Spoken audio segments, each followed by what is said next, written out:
When Benjamin Franklin exited the Constitutional Convention, he was asked by a woman, "Sir, what have you given us?" His immediate response was, "A republic, ma'am, if you can keep it." Yet most Americans today have been persuaded that our nation's governmental system is a democracy and not a republic. The difference between these two is essential in understanding Americanism and the American system. Before we discuss political systems, however, it's helpful to address the confusion that has been spread about the political spectrum. Many have been led to believe that the political spectrum places groups such as communists on the far left, fascists or dictators on the far right, and political moderates or centrists in the middle. However, a more accurate political spectrum will show government having zero power on the far right to having 100% power on the far left. At the extreme right, there is no government. The extreme left features total government under such labels as communism, socialism, Nazism, fascism, princes, potentates, dictators, kings, any form of total government. Those who claim that Nazis and fascists are right-wing never define their terms. This amounts to spreading confusion.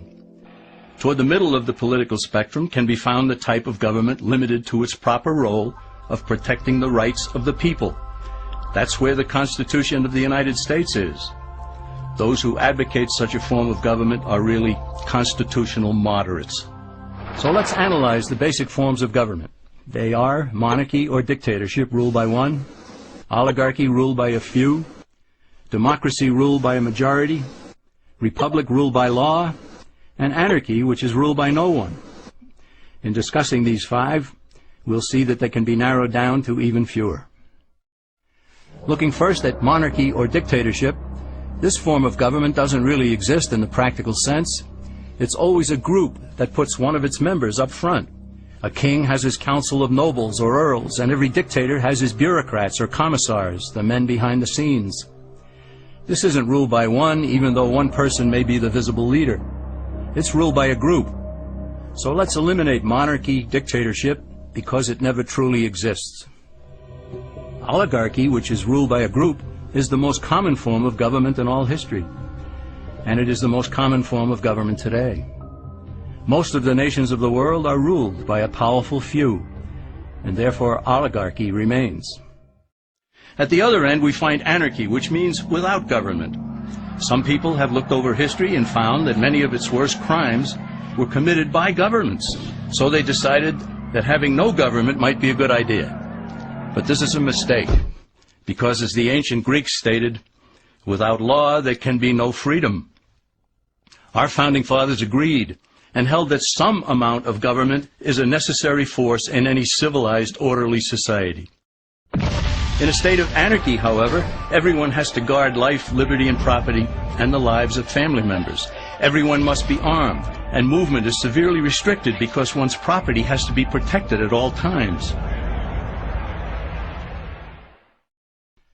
Civilized people have always hired someone to do the guarding, a sheriff, a police force, or some branch of government. Once law enforcement was in place, the people were freer. They could leave their property, work in the fields, and so on.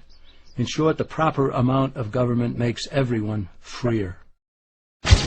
There are some who advocate anarchy, however, not because they want no government, but because they don't like what they have. They use anarchy as a tool for revolutionary change. The condition of anarchy is very much like a vacuum where something rushes in to fill it. These calculating anarchists work to break down the existing government with rioting, killing, looting, and terrorism. Tragically, the people living in such chaos often go to those best able to put an end to it and beg them to take over and restore order. And who is best able to put an end to the chaos? The very people who started it. The anarchists who created the problem then create a government run by them, an oligarchy, where they have total power. This is exactly what happened in Russia that led to Lenin taking total power, and in Germany where Hitler's brown shirts created the chaos that brought him to power. But anarchy isn't a stable form of government. It's a quick transition from something that exists to something desired by the power-hungry. It's a temporary condition, and because it isn't permanent, we eliminate it as well. The word democracy comes from two Greek words, demos, meaning people, and kratein, meaning to rule. Democracy, therefore, means the rule of the people, majority rule. This, of course, sounds good, but suppose the majority decides to take away one's home, or business, or children. Obviously, there has to be a limit. The flaw in democracy is that the majority isn't restrained. If more than half the people can be persuaded to want something in a democracy, they rule. What about republic? Well, that comes from the Latin, res meaning thing, and publica meaning public. It means the public thing, the law. A true republic is one where the government is limited by law, leaving the people alone. America's founders had a clean slate to write on. They could have set up an oligarchy. In fact, there were some who wanted George Washington to be their king.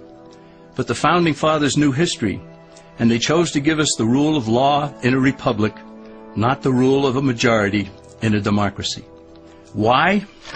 Let's demonstrate the difference in the setting of the Old West. Consider a lynch mob in a democracy. 35 horseback riders chase one lone gunman. They catch him, and they vote 35 to 1 to hang him. Democracy has triumphed, and there's one less gunman to contend with. Now consider the same scenario in a republic. The 35 horseback riders catch the gunman and vote 35 to 1 to hang him, but the sheriff arrives, and he says, "You can't kill him. He's got his right to a fair trial." So they take the gunman back to town.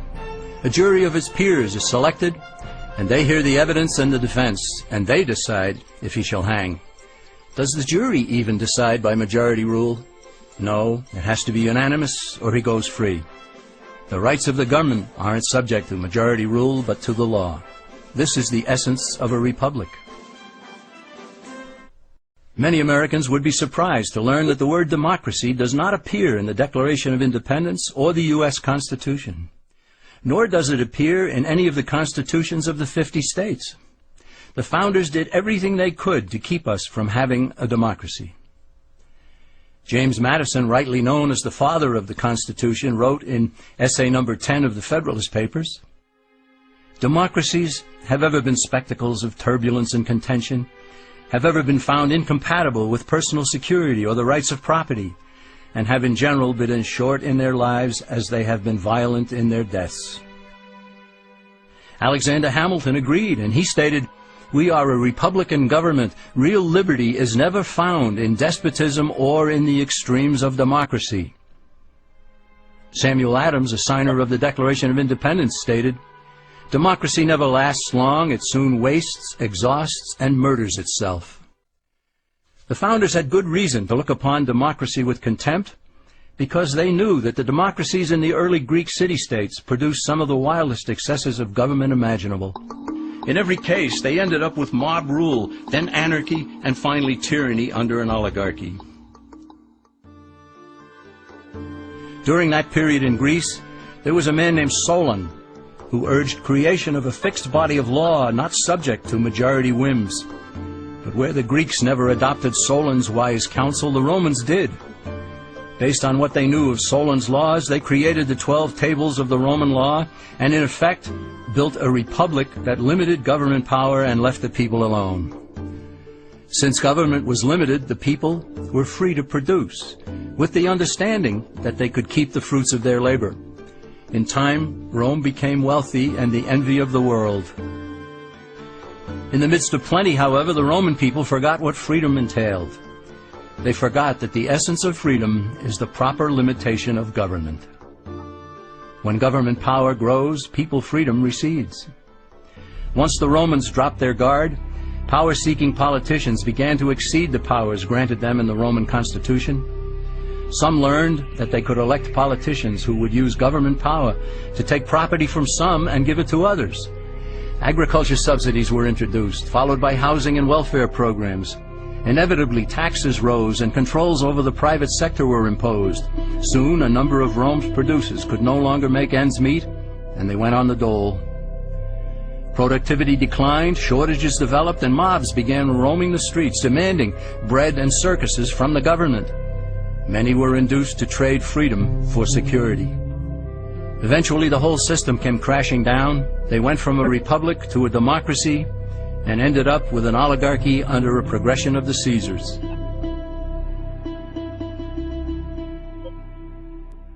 Thus, democracy itself is not a stable form of government. Instead, it is the gradual transition from limited government to the unlimited rule of an oligarchy. Knowing this, we as Americans are ultimately left with only two choices. We can keep our republic, as Franklin put it, or we will inevitably end up with an oligarchy, a tyranny of the elite.